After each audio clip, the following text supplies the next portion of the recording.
Today we're going to be discussing the rules and different formulas for derivatives as kind of a summary video in place of the summary sheets.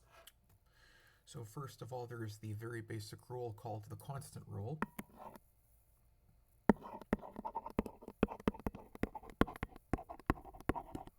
And what this says is that the derivative of a constant function, a function that is equal to a constant number, is equal to 0. So if f of x is equal to k, where k is a number, f prime of x is equal to 0. And there are two distinct ways of seeing this, looking at the two different interpretations of the derivative. One is the graphical interpretation. The derivative is the slope of the tangent line, and seeing as how f of x equals k, the constant function in question, is actually a horizontal line. In particular, the slope of its tangent is its own slope, and the slope of a horizontal line is 0, so it only makes sense that the derivative is equal to 0 everywhere. The second possible way to actually look at this is through the derivative being the instantaneous rate of change at a point. Seeing as how a constant function, like the name implies, does not actually change anywhere, it only makes sense that the derivative, which measures the rate of change, is going to be 0. Now then, there is the other rule called I'm not sure if this actually has a name per the textbook, but you can call this constant times a function. Constant times a function. So if f of x is equal to constant times g of x, where k is a constant and g of x has derivative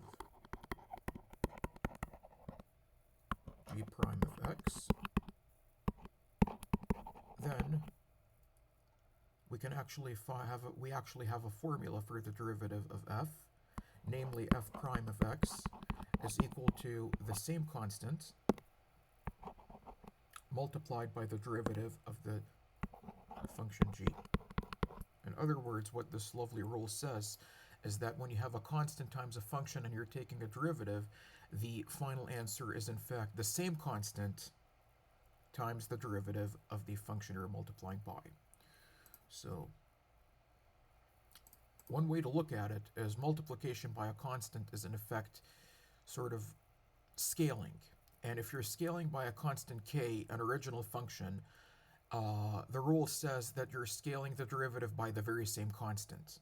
So if we're expanding or contracting by a factor of k, it's going to be the same contracting or contraction or expansion factor k when you're taking the derivative. This is basically something to do with the linearity of the derivative. The derivative is an inherently linear operation, and that's why this makes sense. If you want, you're welcome to check out the GeoGebra applets to see how this would work visually. Okay, now comes the most elementary building block in terms of specific formulas for derivatives, and that's called the power rule. So the power rule says if f of x is equal to x to the power of r is any number. I'm actually going to use colors just so it's more logical. So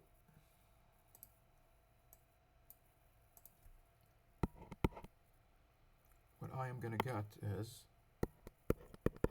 then the derivative f prime of x is going to be equal to take the power r and move it out to the front, multiply by a new power of x, where because we took out the r to the front, the power r loses a 1, so you have r minus 1.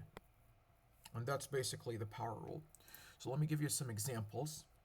So if f of x is equal to x squared, want to take the derivative of this quadratic function, we're going to take the 2 and move it out to the front, migrate it, 2, multiplied by x to the power of 2 minus 1, and that is just 2 times x. Beautiful. F of x is equal to x to the power of 3.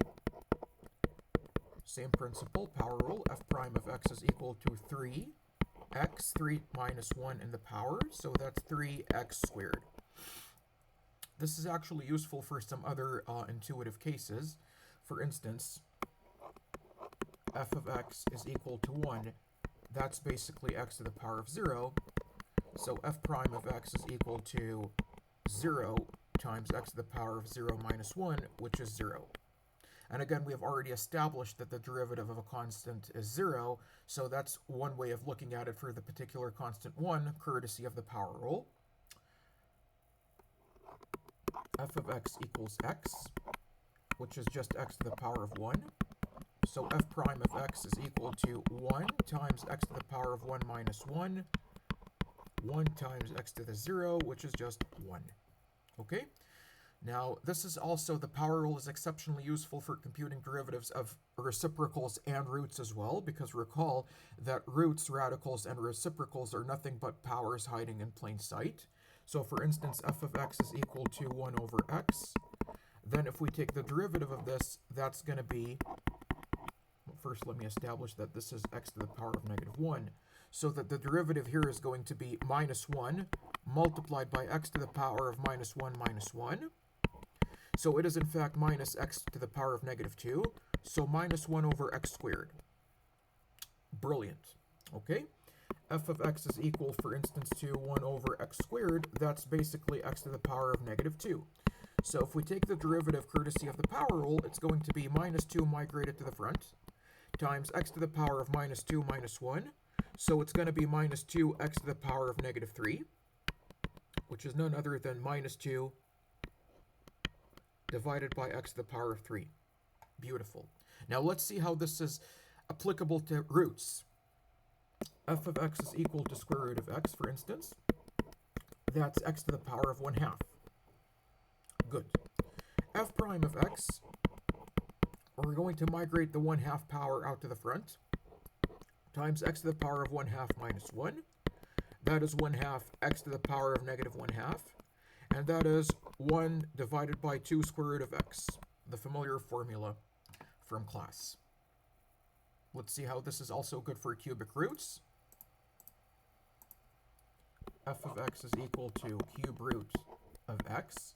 That is x to the power of 1/3.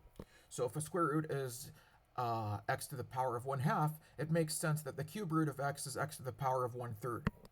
So f prime of x is going to be, move the 1/3 out in front, x to the power of 1/3 minus 1, 1/3 x to the power of negative 2/3, and that is 1 over 3 cube root of x squared. And that's that. Okay. Now let's see how we can actually combine different pieces or different building blocks together. This is where the sum and difference rules come in handy. So sum and difference rules.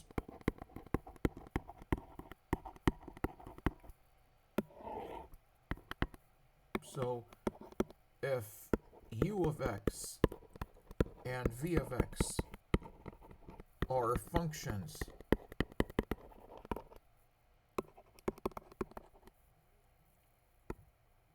with derivatives u prime of x and v prime of x respectively,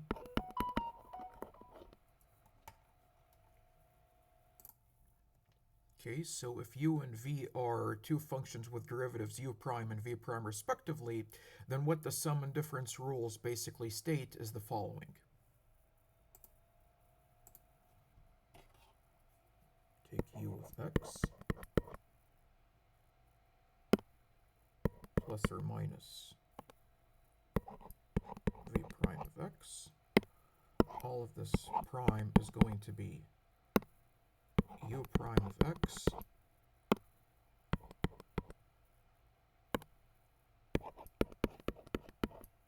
what this says in plain English is that the derivative of a sum of functions is the sum of their derivatives, and the same goes for difference. The derivative of the difference of two functions is the difference of their derivatives. Let's see a concrete example.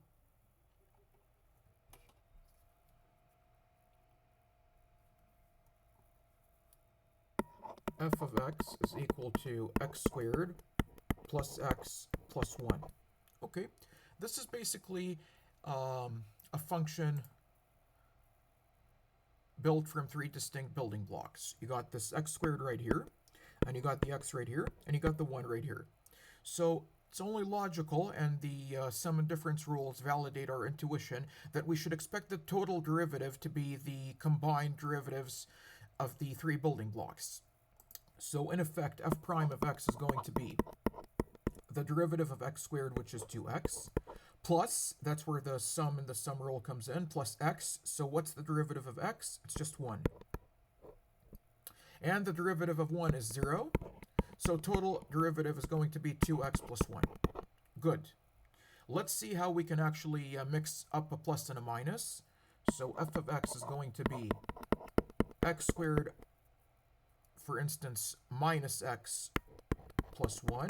In this case, it's going to be f prime of x is equal to 2x minus 1, courtesy of the fact that we have a minus right here. And plus 1 gives a derivative 0, so just 2x minus 1. Beautiful. Now let's see how to merge the sum and difference rules along with the constant rule. So f of x is equal to 2x squared minus 3x plus 11. So in this case, you got this building block right here, prefaced by a constant, along with this one prefaced by the minus 3, and this one. So the way we actually take the derivative is f prime of x is equal to 2, that constant gets migrated over, so this 2 is actually this 2 right here. So it's 2 times derivative of x squared, which is 2x, power rule, minus 3 times 1, so minus 3, and this 3 right here, minus 3 is the minus 3 right here, plus 11, which the derivative of plus 11 is just 0. So what we have here is 4x minus 3. Final answer. Good. And that's basically that. Now let's talk about the two more involved rules, which are the product rule and the quotient rule. So let's get started with the product rule.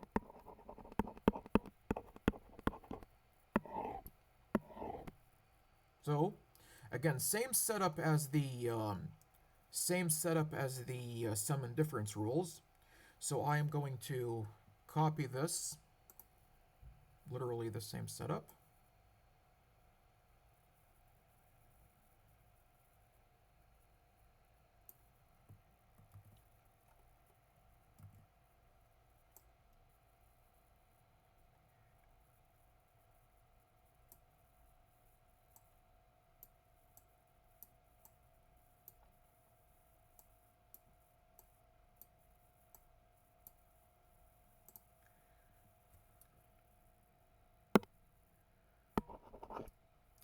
Then the derivative of the product of these two functions,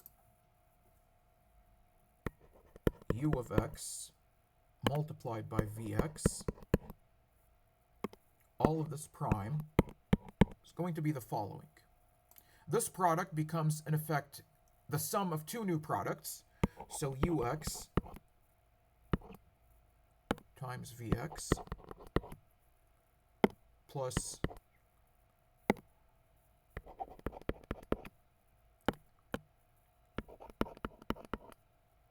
so in the first case, you got the prime on the u, and in the case of the second product, you got the prime on the v. So that is, in effect, one way to look at it.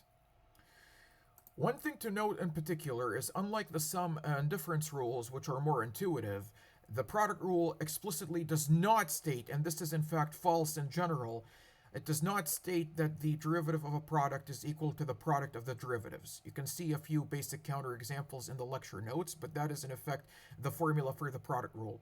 If you want to visualize it, there is also a very nice GeoGebra applet involving the rate of change of the area of a rectangle to see how this formula can actually be visualized in real life. So you can find that online in the links file. So that's basically how you do the product rule. Let me give you an example, just something to think about. So f of x, for instance, is equal to k times g of x, and k is a number, basically any constant you can think of, and g of x has derivative g prime of x. Beautiful, beautiful. So let's see how the product rule can actually be used to establish a property we are already familiar with. So f prime of x is equal to derivative of k prime times g as is, plus k as is times g prime. Separate this out. So if you'll recall, the derivative of k is nothing but the derivative of a constant, which is 0. 0, go away, and you're left with k times g prime of x. So this is basically something we have already established, the scaling property. The derivative of a constant times a function is the same constant times the derivative of the function. That's one way to actually show this without using the limits definition of a derivative, but rather relying on the product rule. Let's try and now look at the next rule, which is the quotient rule.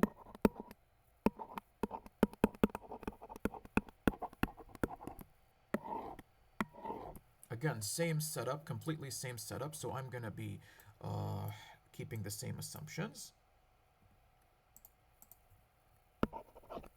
Then, what does this say?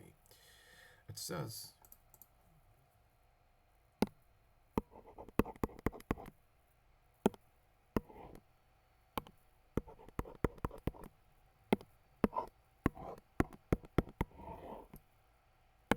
what this says is, same setup, u of x times v of x.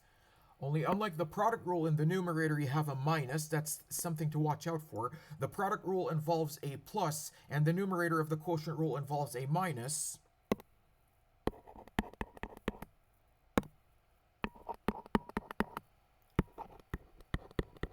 Now, how do we put the primes, the apostrophes, on the derivatives? So this is basically analogous. The numerator here is going to be analogous to the formula for the product rule, where in the first term, in the first product, the first term u gets the prime, and in the second one, the v gets the prime. So in this case right here, the u gets the prime, u prime, and in the second one, the v gets the prime. And notice, if you will, that the derivative of a quotient is in fact a quotient, where the numerator involves this kind of subtraction of these two products, and we're dividing not by the derivative of the denominator or the derivative of the denominator squared, but we're dividing by the square of the original denominator. That's something to watch out for. It goes without saying that, analogously to the product rule, the quotient rule does not say that the derivative of a quotient is the quotient of derivatives. This is in general almost always false. And you can create some very basic counterexamples to see why this is false, and you can actually look at it in the lecture notes. Professor Gomez gave some very nice examples. So, but however, the derivative of a quotient is in fact a quotient in its own right. It just looks and behaves according to this formula. So let's see an example of this in action. F of x is equal to 2x plus 3 divided by x minus 4. Okay, so let me see here. F prime of x is actually equal to, plugging into the formula, you get 2x plus 3, the derivative of that, multiplied by x minus 4 as is, minus 2x plus 3 numerator, that is as is, multiplied by derivative of x minus 4, denominator is derivative, and that is divided by x minus 4, the denominator, squared. Okay, let's proceed to simplifying.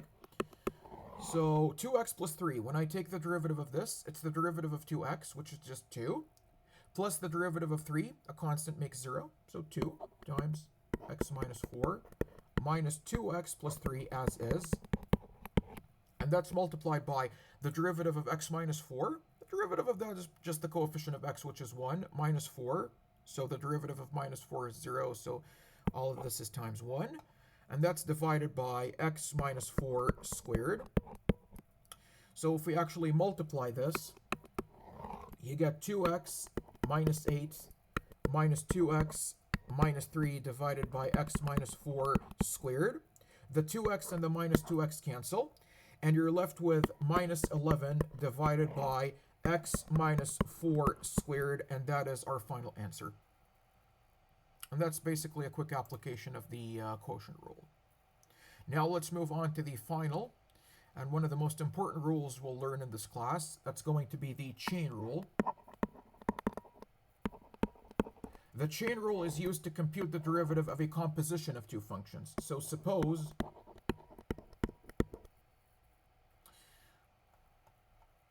I'm going to keep the same setup.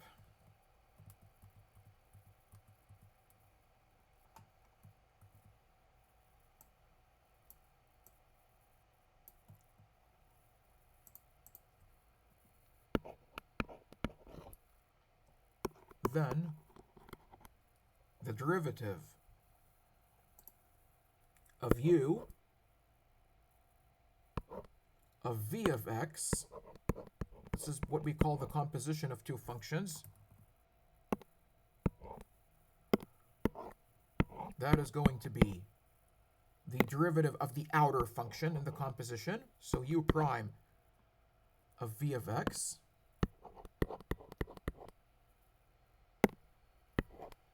multiplied by the inner derivative, so v prime of x, and that's a product in between. Let me highlight it in white just because it's not associated with any function. So yeah, this is basically the outer function, outer, and this is going to be the inner function. Inner function's derivative, I should say. The chain rule says that to take the derivative of a composition of two functions, outer and inner, you need to take the derivative of the outer function multiplied by the derivative of the inner function. Let's see how that would work in practice. F of x is equal to e to the power of x cubed. Now this notation, one of the problems with using different notations is sometimes a notation can hide the fact that this is a composition of two functions and can obscure the identity of the outer and the inner function. So if we actually change this to the following notation, exp in place of exponential, e to the power of, we'll just call it the exp function, which is also pretty standard, of x cubed, becomes quickly apparent that the exponential is the outer function, and this thing, the x cubed, is going to be the inner function. Good. Now, f prime of x is going to be, according to the chain rule, the exponential's derivative, just the exponential function in its own right, x prime of x cubed,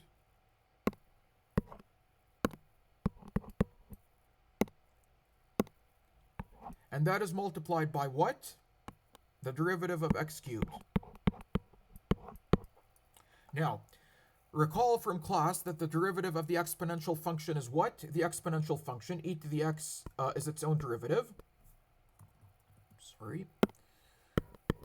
So that's going to be what? Exponential of x cubed. And that's multiplied by the derivative of x cubed. That's just the power rule. So 3x squared. Beautiful. And so if we want to go back to our original notation for our final answer, this is basically e to the power of x cubed multiplied by 3x squared. Or if you want to present it slightly differently, 3x squared times e to the power of x cubed. This is basically the final answer. Let's see another little example problem. F of x is equal to square root of x squared plus 5. And so, courtesy of the fact that the power rule gives us the derivative of powers as opposed to roots, radicals, and reciprocals, we want to be in a position where we convert the root into a power. And so this whole function can be given as, or presented as, x squared plus 5, all of this to the power of 1/2. And so the outer function, if we want to make the distinction, u of x is going to be x to the power of 1/2. That's the outer function. Again, it's slightly difficult. we can use kind of a toy notation here, a non-standard notation to make the distinction between the outer and the inner functions. But I'm going to actually do this instead, just so I don't use kind of a strange notation. So u of x equals x to the power of 1/2 is the outer function, and v of x is equal to x squared plus 5. That's going to be the inner function. Beautiful. So what we can see happening here is that the derivative of the outer function u prime of x is equal to just the power rule, 1/2 x to the power of negative 1/2. And the inner function's derivative is 2x.